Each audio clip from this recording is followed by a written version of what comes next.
Les funérailles des tabous, la renaissance par l'excellence. Je pense que dans notre communauté, on a un peu la politique de l'urgence. On vient voir le banquier quand on est, si je peux le dire ainsi, un peu dans la merde. On parle de Chine, on parle d'Inde, on parle du Liban. Il y a des vraies politiques qui sont menées. Je pense qu'aujourd'hui, on a un déficit aussi en termes de direction politique. Mais chef, est-ce que vous êtes déjà allé en Chine? Il me dit non. Je dis mais on finance bien des restaurants chinois. Voilà. Non, c'est vrai. Pourquoi quand c'est africain, c'est quoi? Vous avez peur parce que ça sent la friture, parce qu'on parle fort? C'est quoi le problème? La richesse, c'est pas combien tu gagnes, mais c'est ta capacité à emprunter, à t'endetter.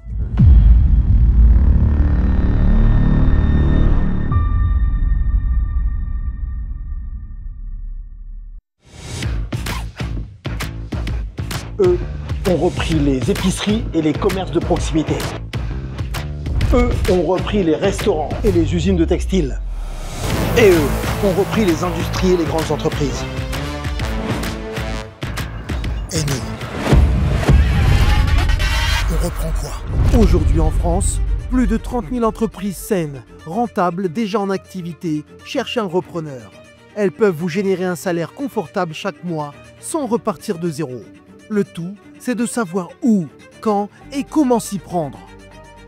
Le Club des repreneurs, c'est un accompagnement pas à pas, clé en main, pour celles et ceux qui veulent changer de vie, devenir chef d'entreprise et créer leur indépendance dans tous les secteurs d'activité. C'est le moment de reprendre ce qu'on n'a jamais osé s'approprier. Et pour tout comprendre, nous organisons une conférence en ligne exclusive ce jeudi à 20h. On vous explique les étapes précises, les pièges à éviter, les bonnes stratégies pour reprendre une entreprise et réussir. Le Club des repreneurs est maintenant à votre portée. Rejoignez le webinaire ce jeudi à 20h en cliquant sur le lien. Il y a des silences qui coûtent cher. Et parmi eux, le silence autour de l'accès au crédit, à l'investissement et à la liberté économique pour les afro-descendants. Encore aujourd'hui, lorsqu'un noir veut créer, développer ou transmettre une entreprise, il se heurte souvent à une double barrière. La première, celle des banques, qui hésitent à accorder leur confiance. Et puis celle plus subtile, mais tout aussi violente, du manque de transmission financière dans nos familles. Nous n'avons pas hérité d'éducation financière.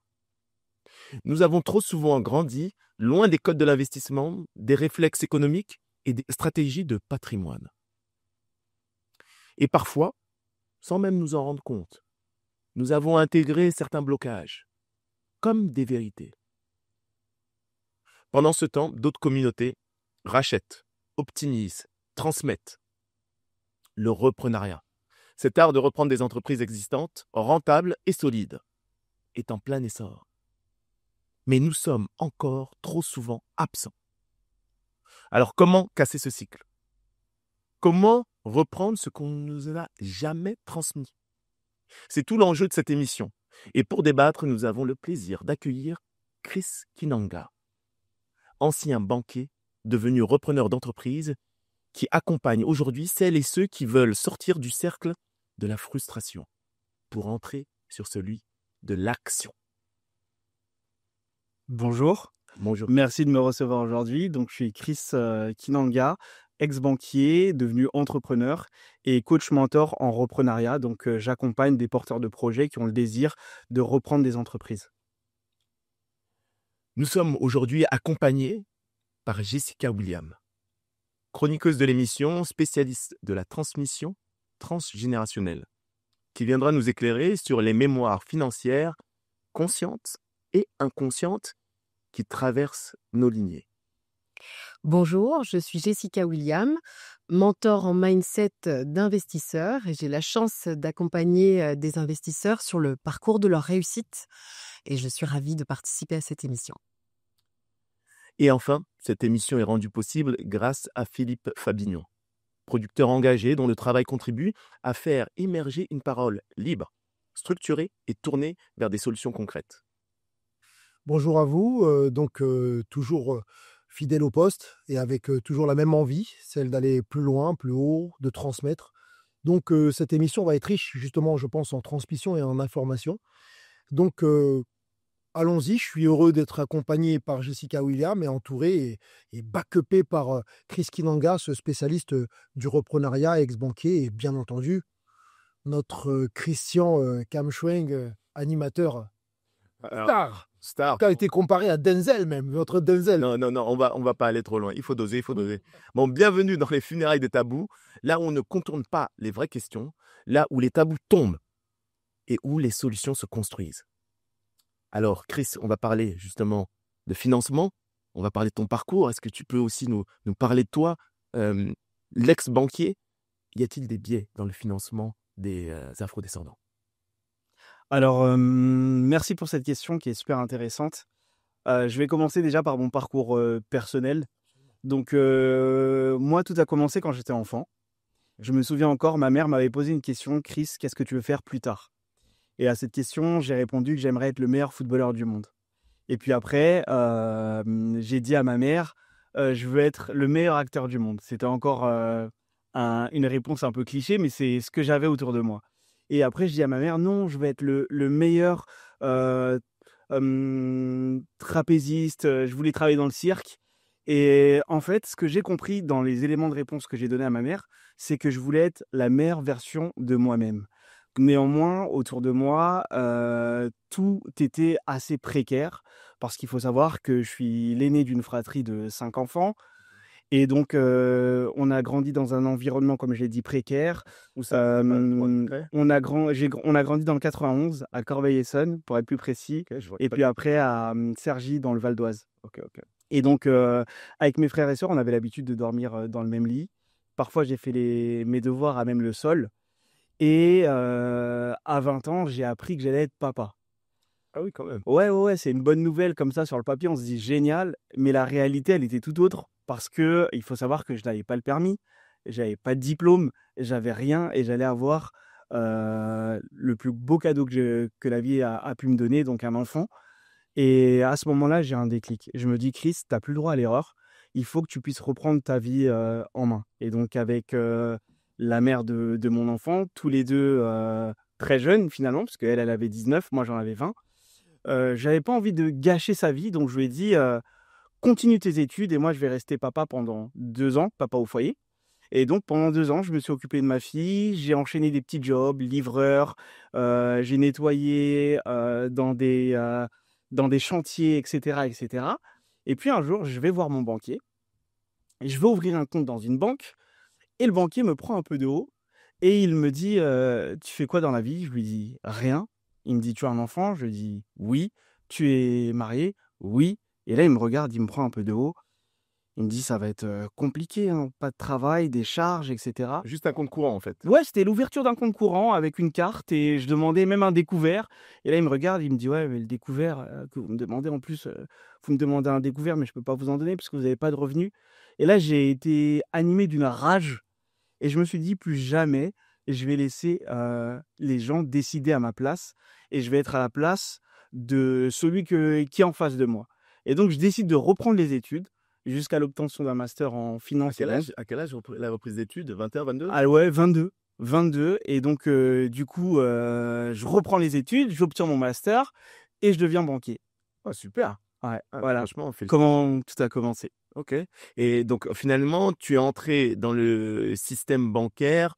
C'était une revanche, en fait, face à cette frustration, cette humiliation. Ouais. Il n'y a pas eu de désir quand tu étais petit, donc trapéziste. Tu n'avais pas vu Wall Street, par exemple? Non, c'est des films que j'ai regardés très tard, finalement. Okay. Les banquiers, pendant ma jeunesse, m'inspiraient pas forcément.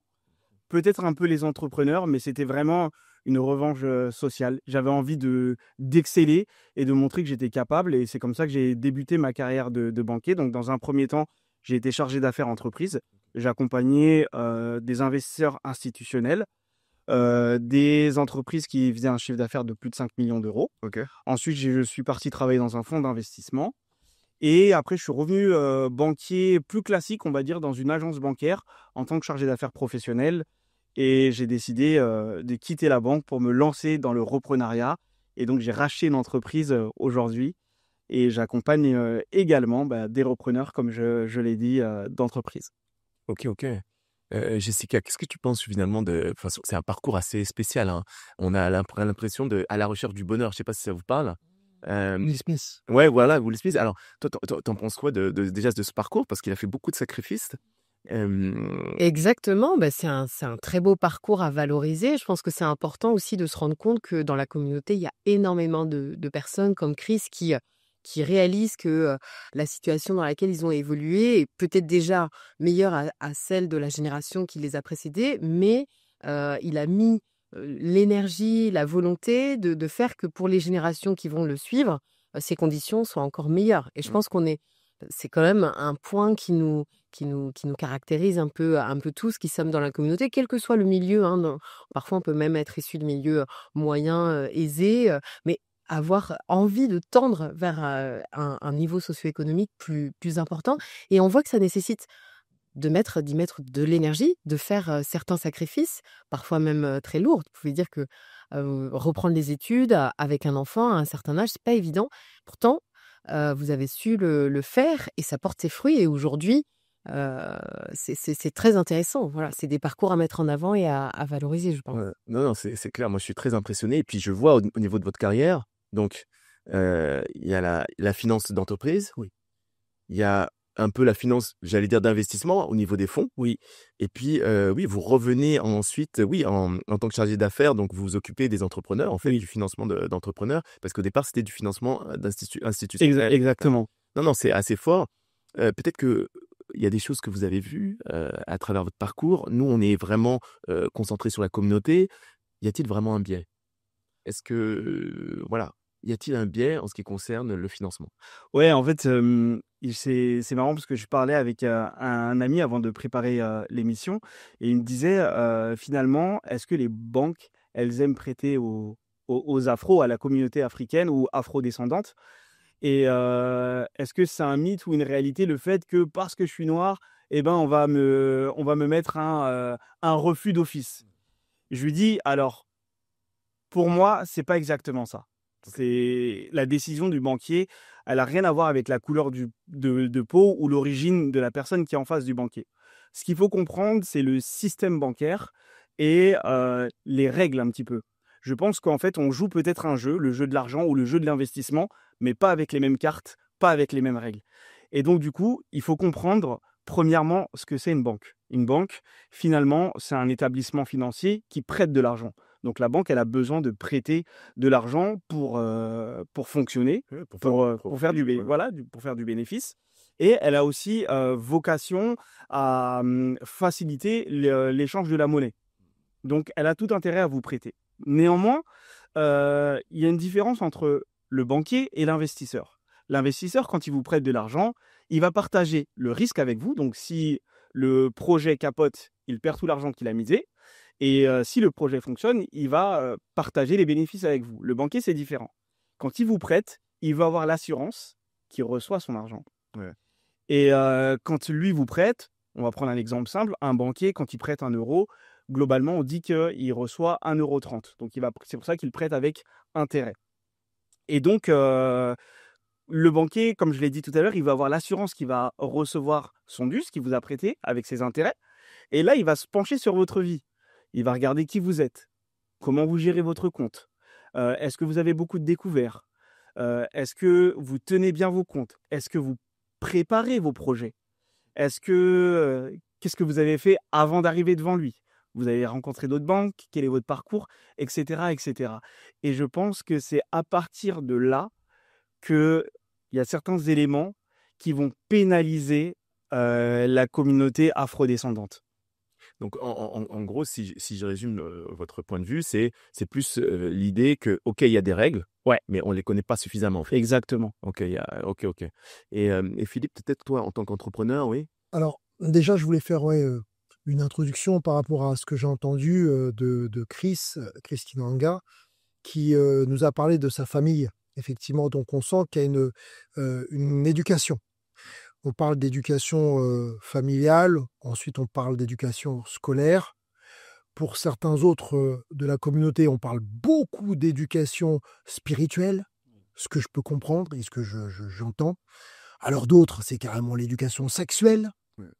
Alors ça, on y va, on est on est à fond dedans. Mais l'éducation financière, où est-elle? Et je suis effaré de voir effectivement si peu d'éducation. Heureusement qu'il y a une nouvelle génération qui arrive. Moi, je suis issu d'une génération à 51, effectivement. Faut pas attendre, si tu veux, l'éducation scolaire pour qu'elle aille t'amener sur l'éducation financière. Exactement. Ce que je dis aux gens parfois, c'est la base même. C'est est-ce que vous pensez qu'à l'école, on vous apprend à remplir ce qui va faire toute votre vie en France, les impôts, la fiche d'imposition, qui en soi va te suivre très longtemps, mais on ne t'apprend pas ça. Donc, il est important, primordial, que dans toutes ces éducations, que l'éducation financière, effectivement, soit prise en compte. Et c'est vrai que dans ton parcours, ce que j'ai entendu, c'est que tu as eu toutes ces éducations, mais il a manqué aussi celle de la finance. Donc, on peut mettre la faute sur les banques, mais il faut déjà aussi savoir se remettre en question soi-même. Voilà. Donc, c'est vraiment ce que je me dis là. T'as su le faire et c'est ce qui a fait qu'aujourd'hui, tu décolles un peu plus. Je vais passer la parole ensuite, mais j'en parlais encore tout à l'heure avec, je vais donner son nom, Bénédicte, notre Bénédicte à nous qui nous maquille, mais qui est aussi dans le système bancaire et qui me dit, Philippe, je lui dis, viens sur le plateau. Elle me dit, faut le dire. Moi, je suis conseillère, je vois les nôtres. Quand ils gagnent parfois 2000, même 3000, ils vont dépenser 3001, 3100 parce qu'ils ont le droit au crédit. Et ensuite, ça donne des gens qui ne peuvent pas investir, qui ne peuvent pas capitaliser. Donc, il y a vraiment une éducation à prendre en compte et il faut y aller, quoi. Voilà. Non, c'est clair. Et puis, à un moment, tu l'as dit, est-ce que vous avez préparé votre projet? Exactement. Et là, je vois bien qu'il y a, et tu vois, même la subtilité de ta phrase, Ouais. moi, je l'ai compris parce que bon, c'est vrai que j'ai un passé aussi financier. Mais qu'est-ce que tu veux dire par là? Préparer son projet, qu'est-ce que ça veut dire? Parce que je vois bien que c'est plus subtil que. Exactement. Je pense que dans notre communauté, on a un peu la politique de l'urgence. On vient voir le banquier quand on est, si je peux le dire ainsi, un peu dans la merde. Ouais. On vient voir le banquier quand c'est le dernier recours. En fait, on n'a pas compris ce que c'est le banquier. Le banquier, c'est juste un partenaire financier qui est là pour vous accompagner. Et donc, moi, dans mon parcours... On dit souvent, excuse-moi Ouais. de te couper, mais on dit souvent, le banquier, il va t'offrir un parapluie quand il fait beau, Ouais, et quand il pleut, non, là, il va te dire qu'il faut le payer. ouais, c'est vrai. Mais vous savez, en Afrique, on utilise aussi le parapluie pour se protéger du soleil. Donc, ça peut... Donc, il faut prendre le parapluie quand même, donc en plus, il faut prendre le même. C'est vrai. Et on a trop l'habitude d'aller voir le banquier quand on est dans l'urgence. Je vais acheter un terrain, je vais acheter une maison. Mais on n'a pas pris le temps de préparer ce projet-là. Et c'est ça qui fait la différence, en fait. D'autres communautés, si je compare des clients que j'ai vus durant ma carrière, de d'autres communautés, ils viennent, ils ont un projet d'achat, ils savent déjà dans quelle ville ils veulent acheter. Ils savent dans quel secteur, quel type de bien ils veulent. Ils ont préparé pendant quelques mois un peu d'épargne. Et ça revient à ce que disait Philippe, l'éducation financière. Le banquier, lui, va regarder, par exemple, je vais vous donner un truc tout simple. Si vous voulez acheter un bien immobilier, il va vous demander vos relevés de compte. Il va vous demander parfois de lui ramener les 3 derniers relevés de compte, voire les 6 derniers relevés de compte. Donc, sur 6 mois, il va étudier en réalité votre comportement. Ouais, nos habitudes, nos Exactement. passe-temps. Est-ce que vous êtes quelqu'un qui aimait beaucoup les jeux d'argent? Est-ce que vous, comme dans l'exemple de Philippe disait, est-ce que vous dépensez plus que ce que vous gagnez? Parce que dans la communauté, on a des entrepreneurs, on a des médecins, on a des cadres, on a des gens qui gagnent bien leur vie. Mais quand vous vous intéressez aux dépenses et au comportement qu'ils ont, ben, tout de suite, on voit qu'ils deviennent insolvables. Ouais, c'est. Je voudrais aussi prendre la parole, excuse-moi, et je vais après questionner aussi Jessica à ce niveau-là. C'est, n'aurait-on pas, dès la base, un souci avec l'argent, de par notre histoire, de par nos différentes générations? Est-ce que de parler d'argent aujourd'hui, ça ne nous évoque pas des traumatismes? Donc forcément, on ne veut pas en parler, on ne veut même pas s'éduquer, on ne veut même pas... donc ça sera intéressant de savoir. Et Jessica, toi, tu en penses quoi? Tu penses que c'est lié à notre passé? Comment tu vois la chose, Alors, ce type de compte? il y a plusieurs facteurs qui rentrent en jeu. Déjà, ce que soulignait Chris, c'est la question de l'urgence. En fait, il faut comprendre que quand on a été privé d'un certain pouvoir d'action au sein de la société, ce qui a été le cas pour la majorité des personnes qui nous ont précédés dans la communauté, c'est-à-dire que nous étions écartés des lieux de pouvoir. et privés de la capacité de jouir de nos propres richesses. D'accord ? 400 ans de domination, que ce soit à travers l'esclavage ou la colonisation, c'est 400 ans pendant lesquels l'individu est privé de son statut de sujet dans la société, dépend d'un organisme qui le domine militairement pour exister. Et donc, on a été privé pendant un certain nombre de générations de la capacité de faire fructifier nos propres biens financiers. Même si certains exemples se démarquent, la grande majorité a eu l'habitude de survivre, d'être dans une politique de survie.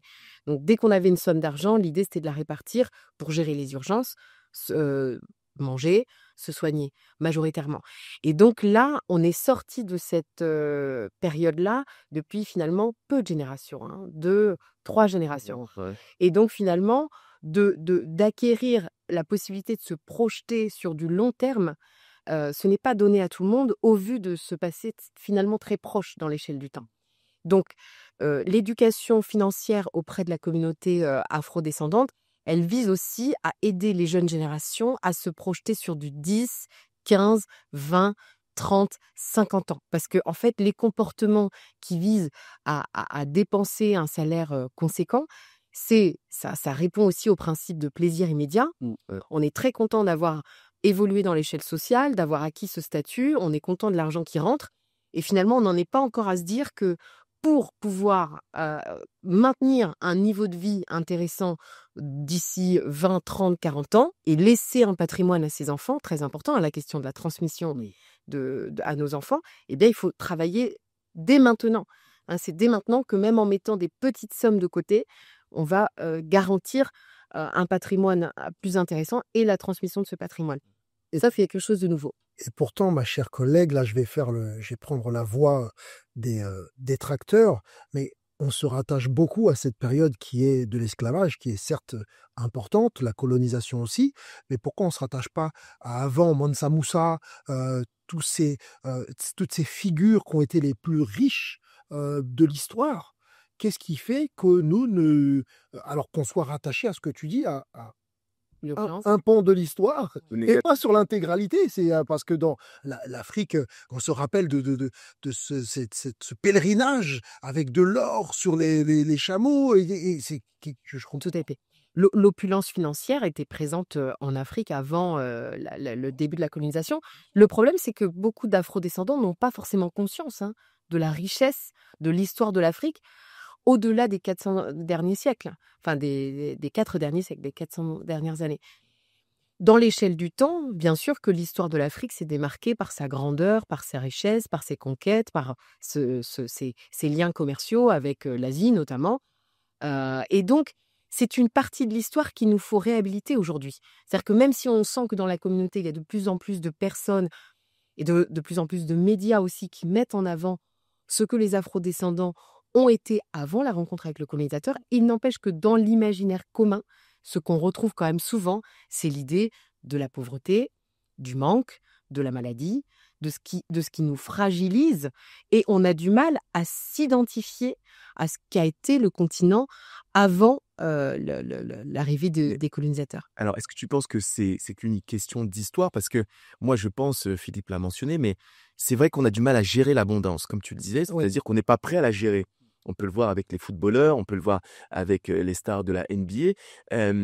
Donc là, je me dis, même, est-ce que c'est qu'une question d'histoire? Parce que là, on est sur 2 générations, par exemple, de joueurs de NBA qui ont de cette abondance, mais qui continuent 5 ans après leur carrière, 5 ans après leur retraite, à faire faillite. Donc, je pense qu'il y a quelque chose d'autre. Je pense qu'il y a peut-être une école alternative à mettre en place parce que j'ai du mal à croire que ce soit qu'un problème d'histoire, de connaissance historique. Non, ça ne peut jamais se rattacher qu'à un seul facteur. Effectivement, c'est multifactoriel. Je crois qu'il y a aussi aujourd'hui un intérêt très important à créer une force dans la communauté. C'est-à-dire que si on observe le comportement de certaines autres communautés, on va observer qu'il y a vraiment une mise en commun des forces et une mise en commun du pouvoir financier et une éducation. Ce qu'il faut observer, c'est que souvent, de jeunes entrepreneurs suivent l'exemple de leurs aînés et vont presque dans des chemins tout tracés, en reprenant des entreprises qui, des fois, sont dans la famille depuis plusieurs générations. Et entre personnes d'une même communauté, on facilite aussi l'accès à certains postes, à certaines formations, à certaines connaissances. Ouais. Et je crois qu'aujourd'hui, dans la communauté afro, l'enjeu, il est là, à mon sens, il est de pouvoir dépasser le diviser pour mieux régner qui a été appliqué à la communauté pour pouvoir mieux nous dominer et recréer une véritable force, une véritable puissance au sein de la communauté à travers non seulement la mise en commun de nos richesses, qu'elles soient intellectuelles, financières ou entrepreneuriales, mais aussi de remettre à jour une véritable éducation financière auprès de nos enfants, auprès de tous ceux qui nous entourent, qui ne seraient même adultes. Vous parlez avec quelqu'un, ah ouais, mais toi tu gères ça comme ça. Bah voilà, je vais peut-être te montrer des astuces pour que d'ici quelques temps, tu puisses démarrer ton projet et surtout mettre toutes les chances de ton côté pour que ton dossier à la banque soit accepté. Mm. Parce que c'est vrai que ça peut amener sinon à des conduites un peu victimaires, c'est-à-dire ça marchera jamais, je me décourage d'avance, mais en fait, c'est peut-être qu'on n'a pas les bonnes clés, Ouais. tout simplement, et que c'est pas forcément que les portes nous sont fermées. Il y a énormément d'exemples. Je pense que tu vas, pouvoir aller sur ce terrain-là. Il y a énormément d'exemples très positifs où on voit que des personnes ont pu faire évoluer leur projet et aujourd'hui évoluent dans l'abondance et l'autonomie. Et quand Jessica parlait de problématiques et avec plusieurs facteurs, si tu veux lier à plusieurs facteurs, faut pas grosso modo oublier le facteur politique. Quand on voit aussi certains gouvernements qui poussent, qui sollicitent leurs ressortissants, leurs Leur les diaspora. citoyens, alors justement, on va en parler de la diaspora, on parle de Chine, on parle d'Inde, on parle du Liban. Il y a des vraies politiques qui sont menées justement pour Turc, pouvoir... arménien, mais oui. Voilà, exactement. Je pense qu'aujourd'hui, on a un déficit aussi en termes de direction politique. Lobbying politique. Oui. De direction, qu'on nous dise, voilà, va falloir, faites comme ci, faites comme ça, on va mutualiser les forces. Et face à ce déficit, je pense que la diaspora a un vrai rôle à jouer aujourd'hui. Il faut que nous mutualisions les forces, que nous créions même des fonds d'investissement et autres pour faire des alternatives au système bancaire, parce qu'on sait très bien aujourd'hui, le système bancaire, grosso modo, il est verrouillé, et par qui il est verrouillé, et à qui il profite. Alors là, il y a un petit tabou, parce que là, tu balances ça, je pense que c'est mieux de laisser... Non, c'est mieux de laisser l'invité parler justement de son expérience, parce que là, tu parles d'un tabou, tu dis que le système bancaire est verrouillé, tu parles de fonds d'investissement, et je vais justement... Regarde, va là-bas, va sur le continent. Ah oui, non, ça c'est ça 100%. Là, je comprends ce que tu veux dire. Là, si tu parles du système bancaire en Afrique, non, clairement, il y a de grosses problématiques. Il y a peu de liquidités, les banques prêtent peu, elles sont frileuses. Il y a une grosse problématique et effectivement, il y a une alternative qu'on... Et les citoyens là-bas ont un réel manque de confiance. Il y a très peu de personnes, moi en tout cas, là dernièrement, sur tous les voyages que j'ai pu faire, qui ont des comptes bancaires. Bien sûr. Aujourd'hui, c'est mobile money, Momo. Ouais, l'informel. Donc, il y a des systèmes de tontine. Hein. Moi, vous savez, moi, j'ai du mal à être catégorique. Par exemple, on dit, oui, mais il y a trop d'informels.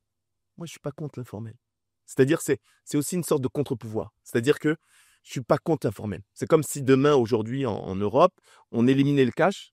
Je peux vous dire que la moitié des gens dans la rue seraient dans la rue. Parce que éliminer le cash, ça t'enlève une liberté de faire ce que tu as envie sans que les autres ne soient au courant. Et ça, c'est un des fondements de nos libertés. Et on est en train de passer par là. C'est pour ça que moi, je ne suis pas contre l'informel. Je ne suis pas contre. Hein. Je pense que c'est important de lier les deux. Et je pense que les tontines, c'est pas mal. C'est une alternative communautaire, éthique, qui a duré pendant des millénaires. En fait, voilà, c'est créer des alternatives. Chris, qu'est-ce que tu en penses justement de ça? Ouais, bien sûr. Il faut créer des alternatives, mais avant ça, il faut d'abord qu'on puisse changer notre système de pensée et détruire nos pensées limitantes. Je remarque beaucoup dans la communauté afro, les gens ont peur d'aller à la banque, rencontrer le banquier, parce que le banquier, c'est un peu le mal, c'est un peu celui qui dit non. Alors qu'en fait, non, le banquier, c'est celui qui dit oui. Il a besoin, comme je le répète, il a besoin de vous accompagner, il a besoin de vous financer, parce que c'est comme ça qu'il va gagner. Néanmoins, il y a 2 semaines, j'ai tenu une conférence, je n'étais pas le seul, pendant un séminaire organisé par les piliers de l'enrichissement. Et j'ai posé une question à ceux qui m'écoutaient. Je leur ai dit, est-ce que pour vous, la dette, c'est bien? Et là, la réponse de la communauté, les gens m'ont dit « Ah non, non, non, non, la dette, c'est pas bon. Il faut pas avoir de dette. Non, alors ça, c'est très bien ce que tu dis parce que je pense que ça, c'est un véritable tabou. » Ouais. Et je pense que c'est lié à une transmission intergénérationnelle. C'est que même moi, Bamileke, c'est vrai qu'on m'a appris, il faut surtout pas s'endetter. Ouais. Et pourtant, parallèlement, on a un système de tontine qui fonctionne très très bien. Mais il y a une histoire, il y a une problématique qu'on a avec la dette, alors que pourtant, la dette, en fait, c'est un droit que tu as. Si tu peux Exactement. t'endetter, les riches, leur seule vraie force, c'est qu'ils peuvent s'endetter. Ah, mais pas s'endetter pour aller acheter du Gucci, du Chanel, pas Alors, s'endetter pour aller acheter la dernière Porsche, pas s'endetter. J'y arrivais. Ouais. Souvenez-vous d'une chose essentielle.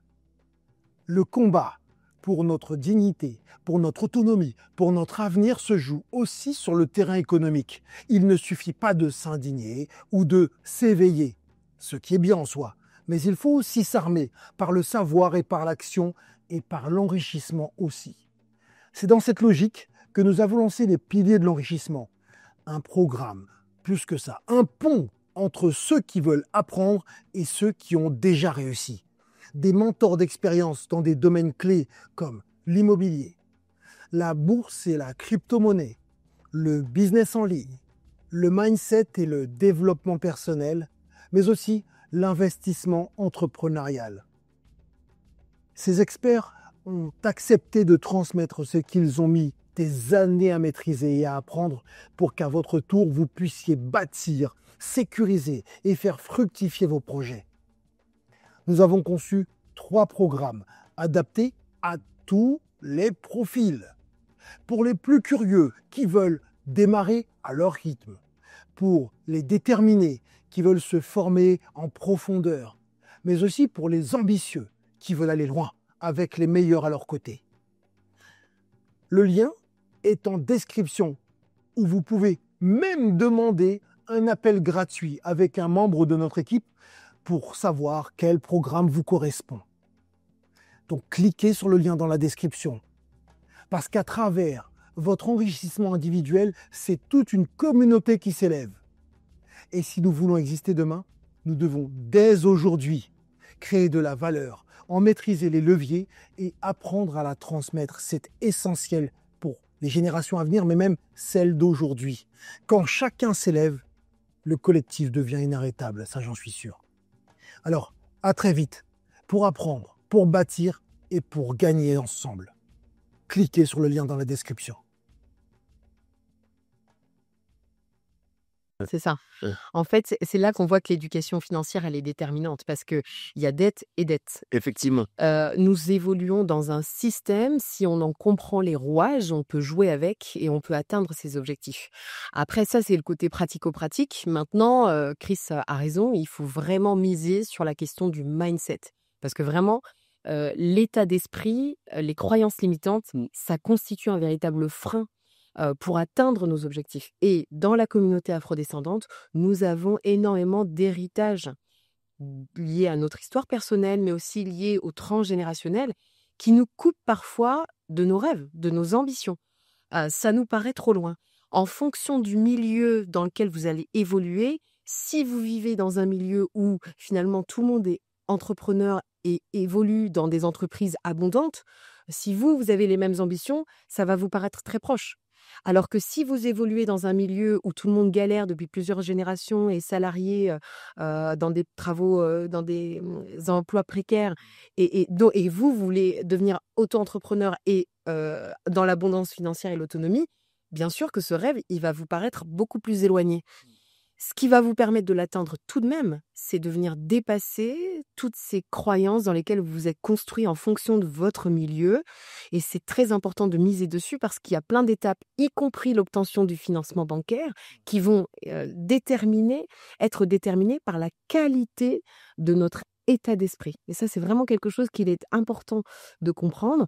Et justement, oui, effectivement, à travers des initiatives de formation, on peut avoir accès à ces croyances limitantes, on peut avoir accès à ce qui nous freine psychologiquement. Non, alors c'est super ce que tu dis. C'est vrai qu'on parle souvent de dossier bancaire, on parle de notre présentation finalement physiquement, de notre parcours, de notre dossier, De nos etc. formations. Mais aussi, c'est vrai, montrer sa motivation, montrer le fait qu'on est déjà dans la réussite. Exact.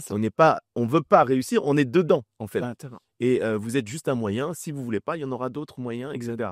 Et ça, c'est vraiment très important. On a parlé de fonds d'investissement. Je tenais juste à signaler juste une étude qui a été faite par Mazars il y a 2 ans sur les fonds d'investissement. Et ils ont montré qu'il y avait un biais effectif. C'est-à-dire que les investisseurs, comme tu les as définis, eux, ils n'ont pas peur de perdre. Ils n'ont pas peur de perdre, mais il y a un biais, c'est-à-dire associé à la diversité. Si vous êtes finalement d'origine afrodescendante, si vous habitez la campagne, si vous n'avez pas fait les bonnes études, eh ben, il y aura un biais, ils auront plus de difficultés à vous prêter de l'argent. Oui. Et ce qui est très intéressant, c'est que ce biais, il a été démontré, et il a été démontré même dans les fonds associés à la diversité. C'est-à-dire qu'on a créé des institutions, des véhicules de financement qui, eux, sont censés prêter à la diversité, qui établissent exactement les mêmes biais. Et donc, la conclusion qu'on a eue justement tout à l'heure en préparant cette émission, c'est que si un investisseur a ce biais, qui est établi statistiquement, et lui, il n'a pas peur de perdre son argent, alors un banquier, il aura implicitement à peu près ce biais, il sera induit implicitement. Exactement. C'est ce que je disais. En réalité, on ne peut pas dire qu'une banque est raciste et ne prête pas aux minorités. On ne peut pas le dire. Mais c'est vrai qu'il y a une forme de, je ne sais pas si c'est culturel, mais de réticence quand on voit un porteur de projet qui est issu des minorités. Et moi, j'ai été dans cette posture-là. C'est-à-dire qu'un jour, je vois un jeune homme qui a un projet d'ouvrir un restaurant, donc un restaurant de type africain. Et le dossier est béton. Je vois qu'il a travaillé son business plan, il est carré au possible. Et je dis au jeune homme, ouais, j'ai envie de t'accompagner, je vais t'accompagner. Et j'étais fier de moi. Je me dis, je vais aider un jeune homme de la communauté. Et je vais voir un de mes directeurs, je lui dis, bah voilà, j'ai un dossier de financement. Et en plus, il faut savoir que le banquier est objectivé sur les crédits qu'il fait. Ça veut dire que moi, chaque trimestre, je devais financer un certain montant. Peut-être il fallait qu'on fasse, je sais pas, 1 million, 2 millions de prêts. Et donc là, j'ai un prêt, je crois qu'on était aux alentours d'un peu moins de 300 000 euros. Il y avait de l'apport. Et donc, je présente à mon directeur et il me dit, bah Chris, non, mais en fait, là, c'est risqué. Je lui dis, comment ça? Il me dit, ben, on s'y connaît pas en plat africain. Voilà, ça fonctionne pas. Je lui dis, mais chef, est-ce que vous êtes déjà allé en Chine? Il me dit non. Je dis, mais on finance bien des restaurants chinois. Voilà. Non, c'est vrai. Pourquoi quand c'est africain, c'est quoi? Vous avez peur parce que ça sent la friture, parce qu'on parle fort? Okay. C'est quoi le problème? Il me dit non, mais voilà. Et donc, malheureusement, je vais voir ce jeune homme et je lui dis, bah écoute, je peux pas financer ton projet. L'année d'après, ce jeune homme, il ouvre 3 restaurants sur Paris. Il fait plus d'1 million de chiffre d'affaires, tu vois. Et c'est un restaurant qui fonctionne super bien. Il a une grosse communauté sur Instagram. Et c'est mon plus gros regret. Non, mais cette histoire, elle me choque, j'allais dire triplement, parce que on sent bien qu'il y a un problème avec ce qu'il fait. C'est-à-dire un resto africain. Ouais. Mais si un Japonais était venu faire un resto africain, tu penses qu'il aurait réagi de la même manière? Non, mais c'est une très bonne question. Non, mais moi, Bah, tu sais que la plupart des restaurants japonais en France sont pas tenus par des Japonais, mais pas par des d'Afrique Chinois. noire, effectivement. Qui finance derrière? Voilà. Et en fait, on peut parler aussi des ventes de produits exotiques. oui, c'est vrai. Ce sont des produits infos, des boutiques. Exactement, tenus par des Indiens. La communauté indienne, aujourd'hui, Aujourd'hui, la communauté indienne, avant, il y avait autre chose. Hier, les Asiates. Ouais, c'est ça. Et les plus gros consommateurs, c'est la communauté afro, pourtant. Et finalement, on se rend compte qu'il y a quand même un espèce de non-dit et de problème avec les afro-descendants. C'est vrai. Et ça revient à ce que tu disais tout à l'heure, quand on parlait des financements alternatifs et de repenser la dette. Ouais. C'est aussi que nous-mêmes, on se met une balle dans le pied. Comme je le disais, on ne prépare pas bien nos dossiers, mais on a également peur. Et quand on a peur, le banquier Il le le ressent. Ouais, Donc ça veut dire que moi, si en face de moi, j'ai un client qui est afro-descendant, qui veut monter sa boîte, mais que je commence à lui poser des questions, mais qu'il commence à être frileux, il maîtrise pas bien son dossier, est-ce que je mettrai une pièce sur son projet? Non. Revenons sur la dette. J'ai envie juste d'ouvrir une petite parenthèse. On dit qu'en France, je crois qu'on est considéré comme riche quand on gagne à peu près 4 000 euros, je crois, d'après les chiffres. La réalité, en fait, la richesse, c'est pas combien tu gagnes, mais c'est ta capacité à emprunter, à t'endetter. Plus tu as la capacité à t'endetter, plus tu es riche. Et en fait, il faut utiliser le crédit comme un levier. En fait, au lieu de sortir l'argent qu'on a voilà, exactement, prenons l'argent de la banque, utilisons-la, faisons-le fructifier et gagnons derrière. Ça, c'est de la bonne dette. Et je pense que dans la communauté afro, on a un tabou, c'est qu'on n'a pas conscience que la bonne dette peut exister. Et pour nous, une dette, c'est un peu le crédit conso qu'on va demander pour aller en vacances, pour acheter une voiture. Et une fois qu'on est parti en vacances, on a tout cramé, on rentre, le mois, on le finit à découvert, on va manger des pâtes, on va boire de l'eau. C'est un peu cliché ce que je dis, mais ça reste une vérité. Donc, les autres communautés, comme les Indiens, la communauté asiatique, ils ont des financements alternatifs.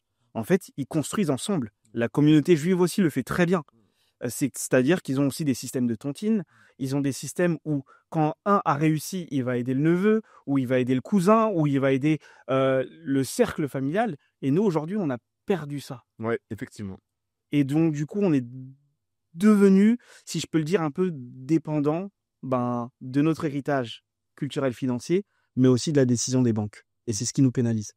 Ouais. Aujourd'hui, merci pour cela. Nous, en tout cas, si je vais faire un peu d'autopromo, nous, les Funérailles des Tabous, aujourd'hui, vous parliez de formation, on s'est lancé sur un programme qui s'appelle les Piliers de l'enrichissement, je tenais à en parler, dans lequel nous avons réuni des gens qui ont réussi de la communauté, qui ont réussi dans l'entrepreneuriat, dans la bourse, crypto, mindset, on parle encore de business en ligne et autres, et on invite celles et ceux qui veulent apprendre, qui veulent marcher sur le chemin de la réussite de certains objectifs, d'intégrer ces programmes pour que ces coachs leur donnent les clés, leur apprennent comment faire, les guident sur le chemin. Et donc ça, c'est une alternative qu'on a pensée bonne et que l'on fait. Et apparemment, c'est une réussite puisque la première édition a été un véritable succès. Des piliers de l'enrichissement. Et donc, j'invite encore une fois celles et ceux qui veulent investir sur eux-mêmes, mais aussi se projeter dans l'avenir, que ce soit financièrement, aussi pour l'économie, mais aussi pour sa famille. Il y a tout j'ai envie de dire, il y a toute... Une bibliothèque de connaissances. Hein. Oui, un écosystème. Un écosystème. C'est ça. Et il y a tout un écosystème qu'on peut mettre en place pour que les gens puissent changer on parle de ce destin, ou on parle même d'héritage culturel, on peut plus rester comme ça. Il faut vraiment que ça change. Et donc, nous, avec ce programme, les Piliers de l'enrichissement, on a décidé de faire cela. Au-delà de ce programme, je voulais effectivement, vous avez parlé d'investissement, de fonds d'investissement et autres, qu'il y avait des tontines. Moi, je trouve qu'aujourd'hui, il n'y a pas encore assez de fonds d'investissement. Il n'y a pas encore assez, je ne peux pas leur en vouloir, mais si tu veux, c'est footballeurs, tu as parlé de joueurs NBA et tout, mais allez-y les gars, ayez confiance. Si les banques ne prêtent pas, mais vous êtes vous êtes en mesure de pouvoir même créer une banque. Et c'est pas aider les gens. C'est maintenant, on sait même vous-même vous aider plutôt que de claquer tes 100 000, tes 200 000, aller en boîte prendre des Magnum ou je sais pas quoi. Mais gars, mets ça sur des business qui en valent la peine, qui vont faire à un moment donné qu'on voit plus de restaurants africain, qui est plus de commerce afro, et derrière, tu sais, l'inconscient collectif et de ce banquier, de ce chef de banque qui dit ah là c'est parce que dans sa tête c'est associé à ça. Afrique, compliqué. Oui, mais quand tu vas en voir plein autour de toi qui réussissent, tu vois des restos, tu sors de chez toi, hey, tu vois un restaurant, tu vois que ça marche, eh ben, inconsciemment, tu commences à dire, ah, ça fonctionne en fait. Ouais, ça change les Là, mentalités. ça change. Ah, l'Afrique, ça change. Je me rappelle, moi, d'une époque, puisque je suis un peu plus âgé que vous, Un peu moins jeune. un peu moins jeune que... je me rappelle, moi, de cette époque où les Asiatiques, on les voyait pas comme ils sont aujourd'hui. Je me rappelle encore les Indiens, Je ne les voyais pas du tout. ceux qu'on appelait les vendeurs de marron chaud, Marron chaud, en maïcho. rigolant.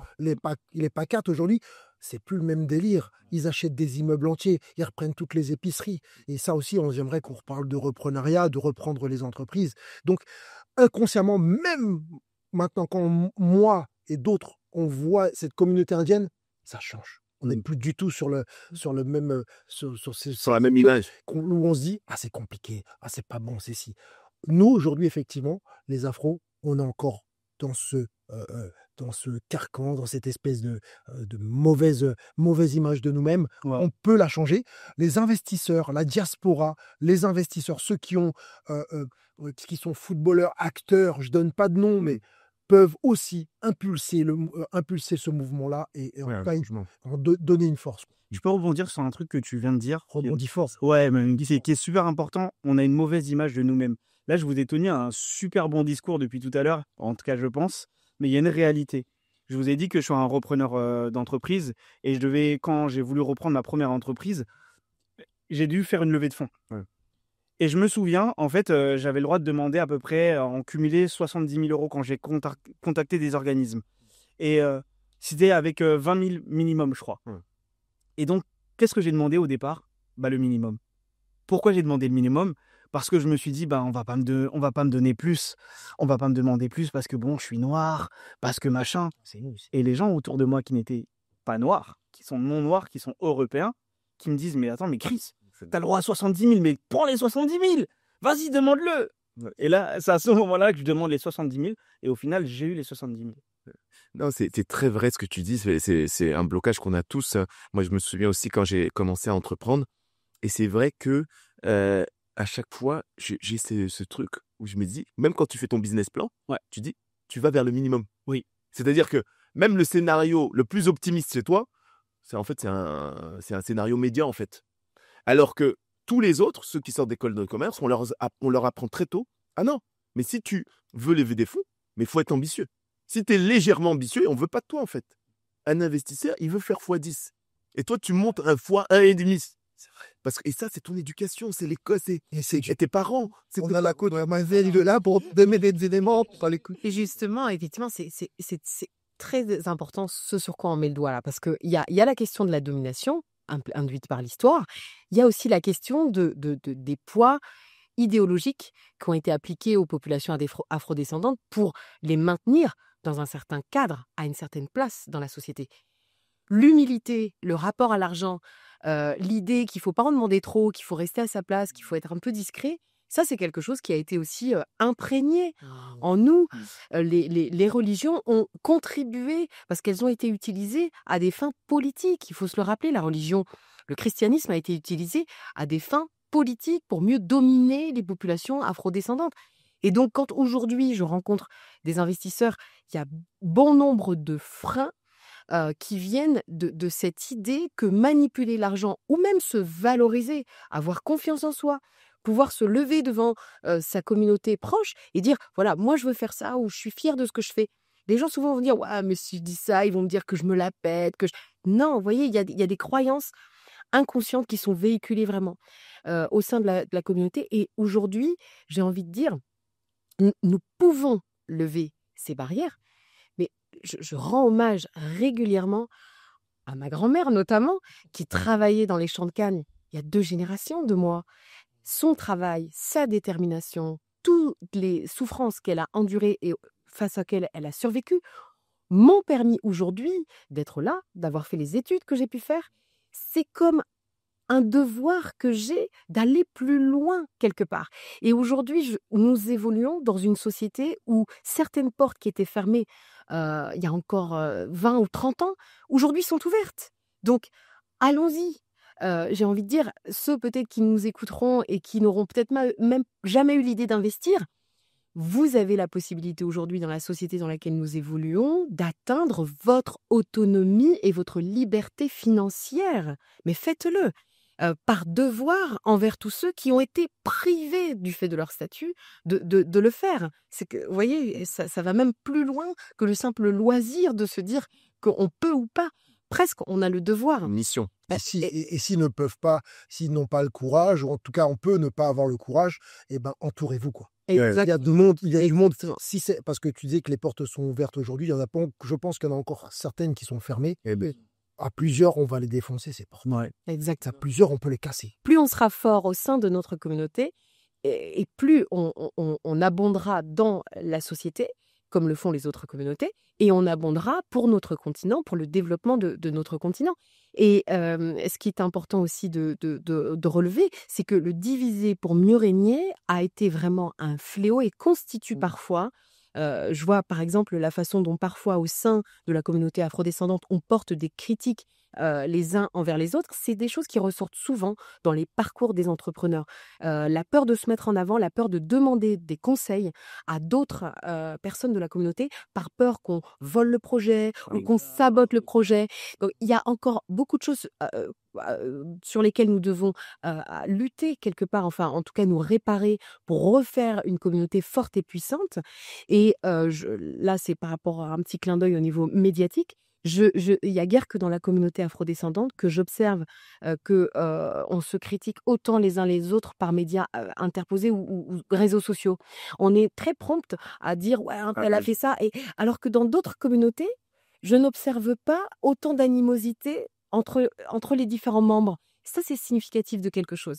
Ça veut dire que le diviser pour mieux régner, malheureusement, est encore à l'œuvre.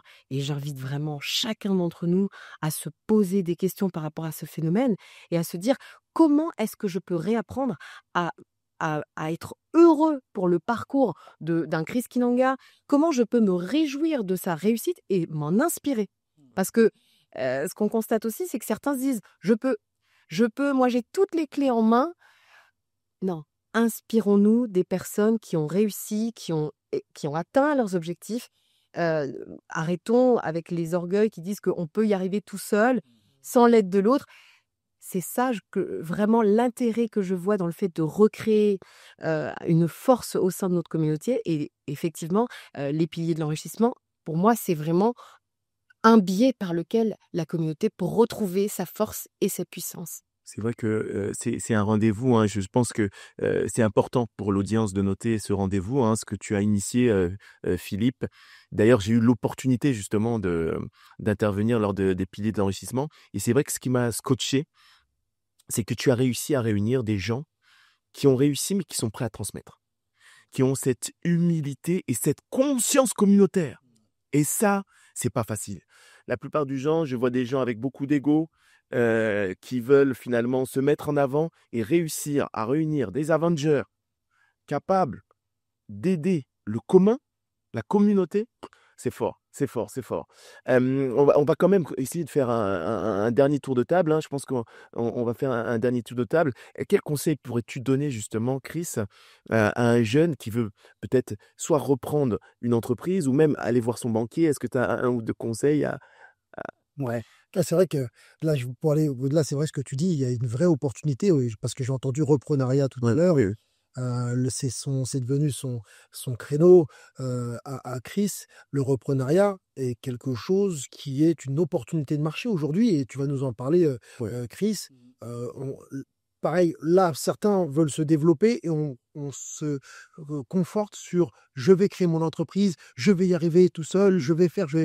Et là, il y a une espèce d'astuce, de hack pour contourner ce fameux système qui est de reprendre une entreprise. Donc, est-ce que tu peux nous en parler un peu? Bien sûr. Déjà, j'aimerais dire comme conseil, rêver grand, passer à l'action.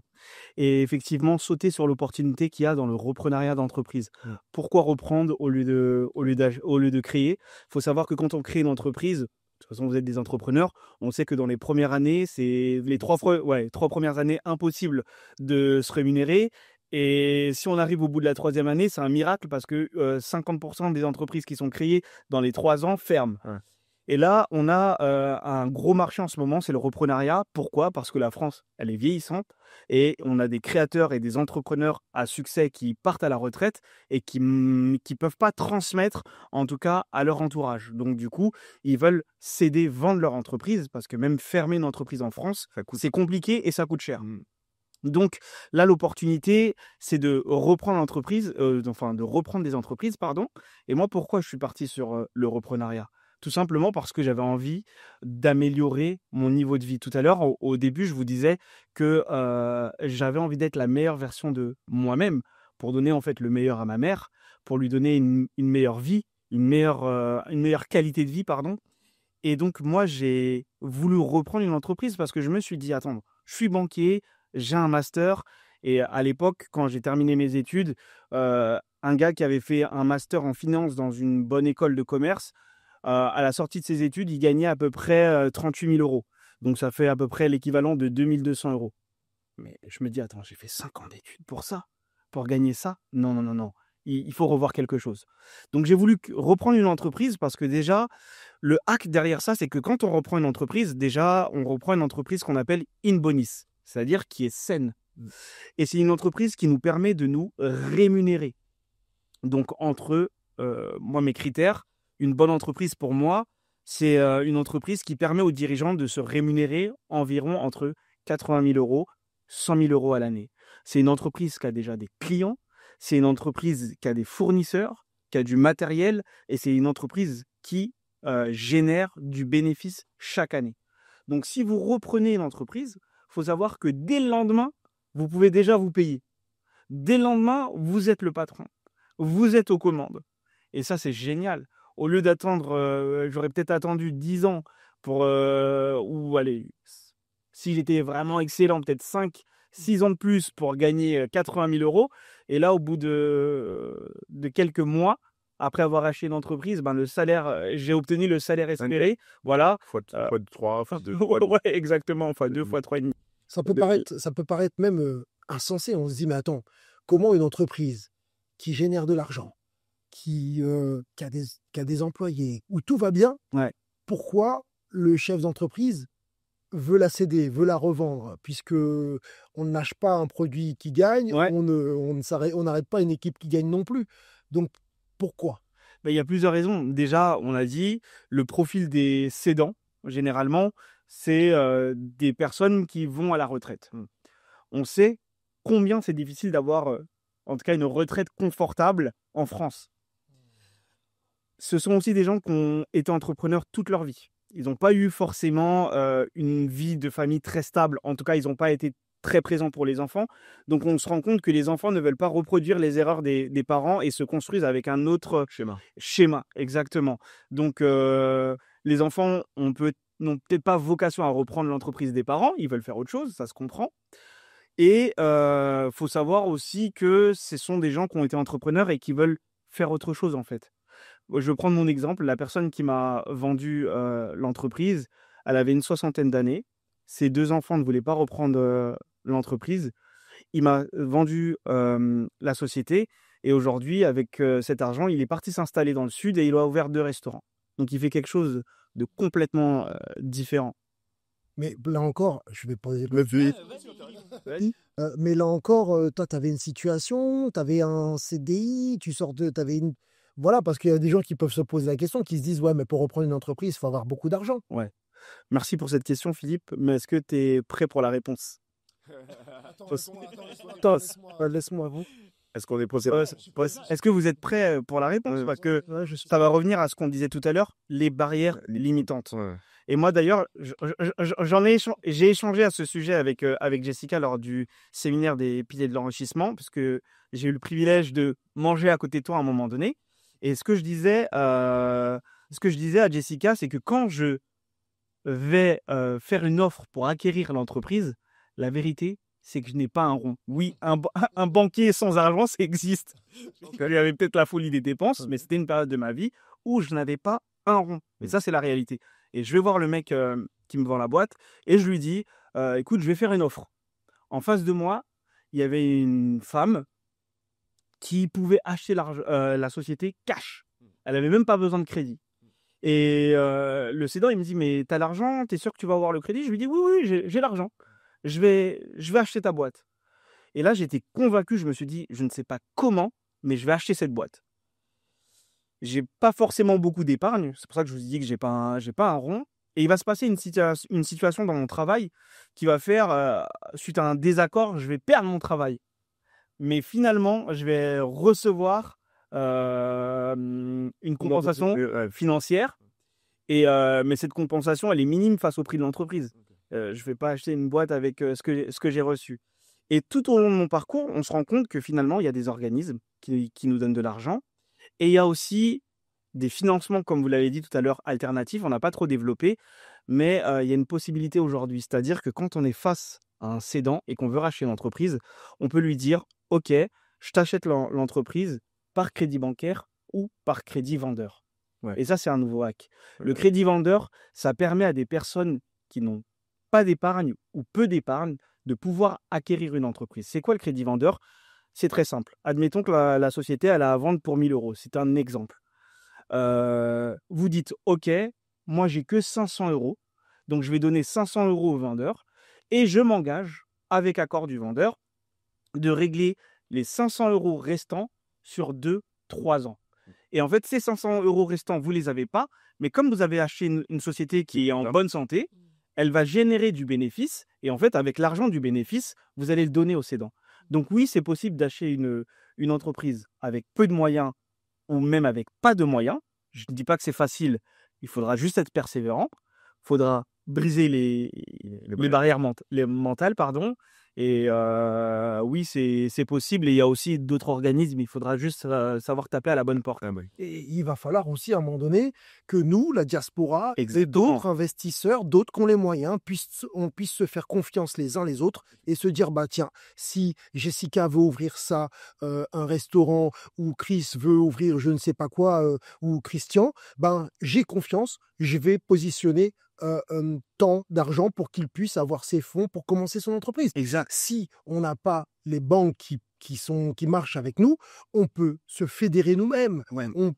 Aujourd'hui, on est bon, en France, il est interdit de calculer le nombre d'afro-descendants en termes de voilà. Mais il me semble qu'on est nombreux. Les statistiques ethniques. Les statistiques ethniques, exactement. Mais il me semble qu'on est nombreux. Si on va pas regarder sur la France entière, en tout cas sur les funérailles des tabous, on arrive là à l'heure qu'il est, on est aux portes des 100 000 abonnés. Si j'ai 10 euros chacun. 10 euros chacun sur 100 000 abonnés, ça donne, il me semble, 1 million.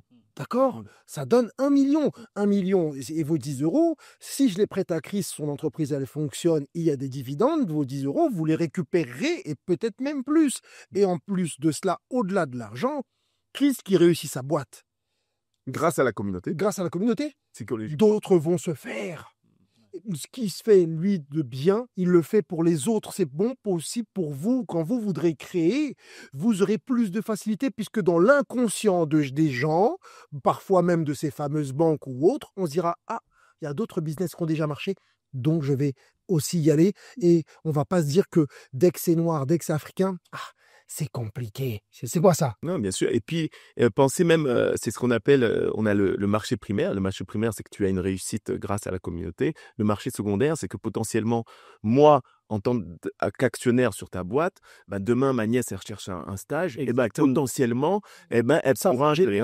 Mais ça, c'est top. Donc, c'est un cercle vertueux. Et ça, c'est vraiment, je pense que c'est des solutions qu'on met pas assez en avant.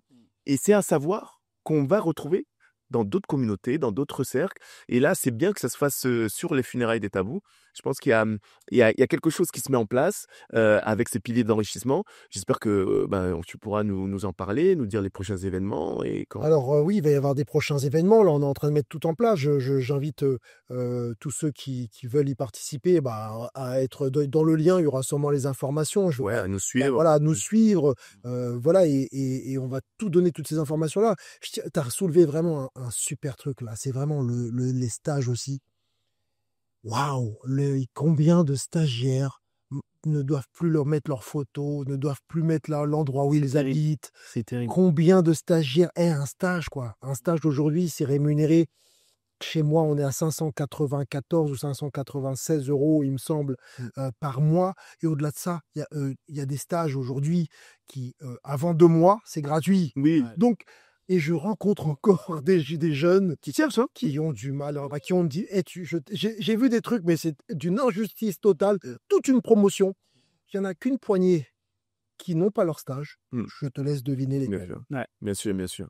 Non, je pense qu'on va faire finalement ce petit tour de table, ce dernier tour de table. C'était vraiment très enrichissant. Jessica, est-ce que tu as un dernier mot pour nous? Bien sûr. Alors, travailler le mindset, je dirais que même quand on n'est pas entrepreneur, c'est important. Parce que justement, aujourd'hui, on est à cette période magnifique de l'histoire où on se rend compte scientifiquement, d'accord, que nous avons tous la capacité de transformer notre état présent et notre futur.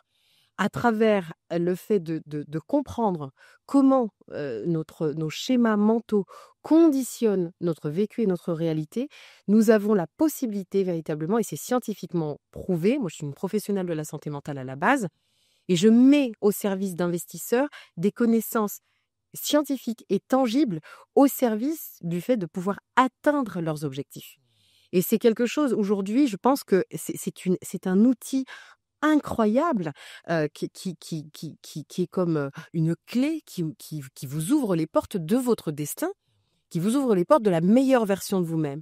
Et donc, c'est important quand on s'engage dans l'entrepreneuriat, mais dans n'importe quel projet de vie d'ailleurs, hein, de vraiment faire un travail d'introspection pour savoir un petit peu ce qui nous bloque, ce qui nous enchaîne, et parfois on ne le sait pas consciemment, d'où l'intérêt de faire appel à un tiers, à une personne, à un professionnel qui est spécialisé sur cette question-là, pour mieux lever les barrières et atteindre véritablement ses objectifs. Et en ce moment, ce qui me plaît beaucoup, c'est d'accompagner des personnes issues de la communauté à réaliser que finalement, parfois, elles traînent des boulets transgénérationnels sur 2-3 générations et en atteignant leurs objectifs, elles reviennent vraiment en me disant « mais voilà, c'est formidable, c'est un outil formidable, il faut en parler, il faut véritablement démocratiser l'accès de cette connaissance à un maximum de personnes pour qu'on puisse être plus forts ensemble. » Jessica m'avait stupéfait par une histoire qu'elle m'avait racontée par cette personne qui avait toujours des dettes, une dette de 17 000 euros, de 15 000 ou 17 000 euros. Je lui dis,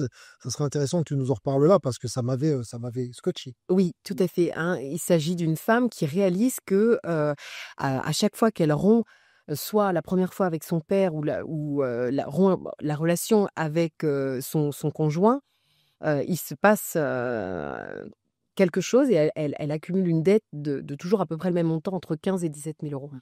Et comme souvent avec les croyances limitantes, on en prend conscience quand le phénomène se répète. Et donc on se dit, là, il y a un problème. On a évalué ensemble, on a cherché ensemble. Et en fait, un jour, cette personne a comme eu l'intuition que c'était quelque chose de transgénérationnel qui remontait à une lignée maternelle. Le prix d'un esclave était à peu près de 15 à 17 000 euros, représentait ce qui est aujourd'hui la somme de 15 à 17 000 euros. Et en fait, elle a pu faire le lien avec le fait que c'était transmis dans son inconscient l'idée que pour se libérer de la domination du dominateur, qui était en l'occurrence premièrement son père puis son conjoint, eh bien, il fallait qu'elle paye. Ça, c'est un exemple assez typique de ce qu'on peut rencontrer aussi dans les cabinets de psychologie, c'est-à-dire pourquoi un phénomène dans mon existence vient à se répéter. Parfois, on ne fait pas forcément les liens. Et si on les fait, on peut remonter effectivement à des poids transgénérationnels et historiques qui s'imposent à nous dans notre existence. Et à partir du moment où on en prend conscience, on peut faire un travail pour se dissocier, se séparer de cette mémoire qui ne nous appartient pas et décider d'écrire un avenir qui n'est plus soumis à ce schéma de répétition, finalement. Et cette personne, effectivement, aujourd'hui, n'est plus dans la difficulté dans laquelle elle était à accumuler régulièrement ce type de... Maintenant, quand elle se sépare, c'est elle qui part avec la caisse.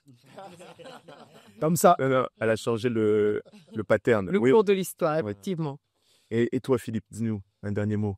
Bah écoute, un dernier mot, bah moi, je suis content d'avoir discuté de tout ça et j'espère que les gens qui verront cette émission prendront la mesure et l'importance vraiment d'investir sur soi en termes de mindset, mais aussi de pouvoir suivre des gens qui ont des raccourcis, qui sont passés par des chemins.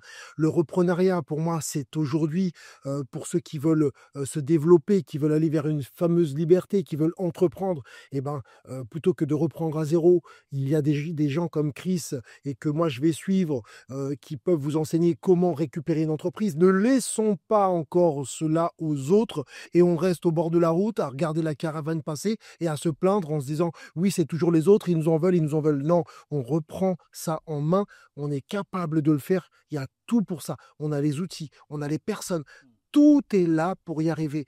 On met nous-mêmes aussi en place des opérations, on met des formations, on met des accompagnements.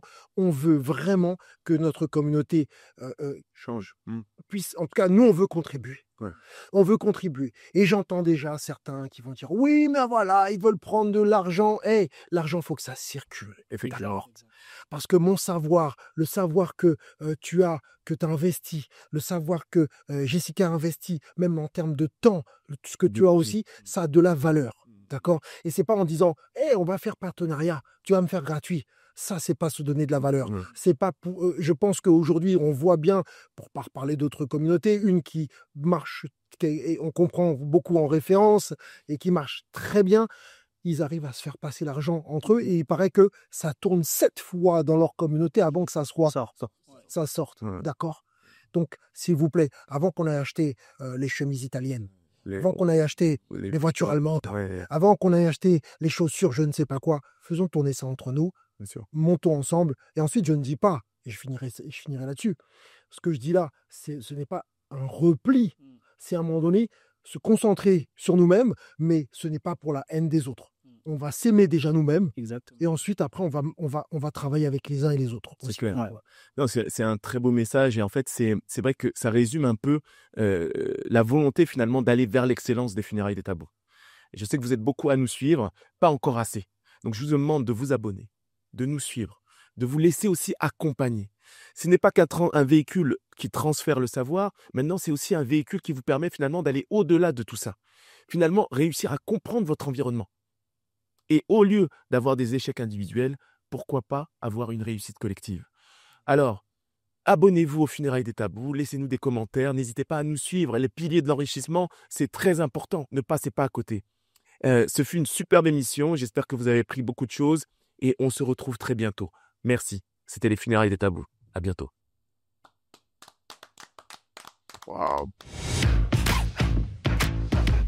Eux ont repris les épiceries et les commerces de proximité.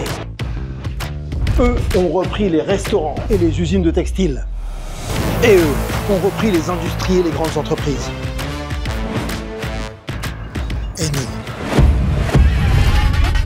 on reprend quoi? Aujourd'hui en France, plus de 30 000 entreprises saines, rentables, déjà en activité, cherchent un repreneur. Elles peuvent vous générer un salaire confortable chaque mois sans repartir de zéro. Le tout, c'est de savoir où, quand et comment s'y prendre. Le Club des repreneurs, c'est un accompagnement pas à pas, clé en main, pour celles et ceux qui veulent changer de vie, devenir chef d'entreprise et créer leur indépendance dans tous les secteurs d'activité. C'est le moment de reprendre ce qu'on n'a jamais osé s'approprier. Et pour tout comprendre, nous organisons une conférence en ligne exclusive ce jeudi à 20h.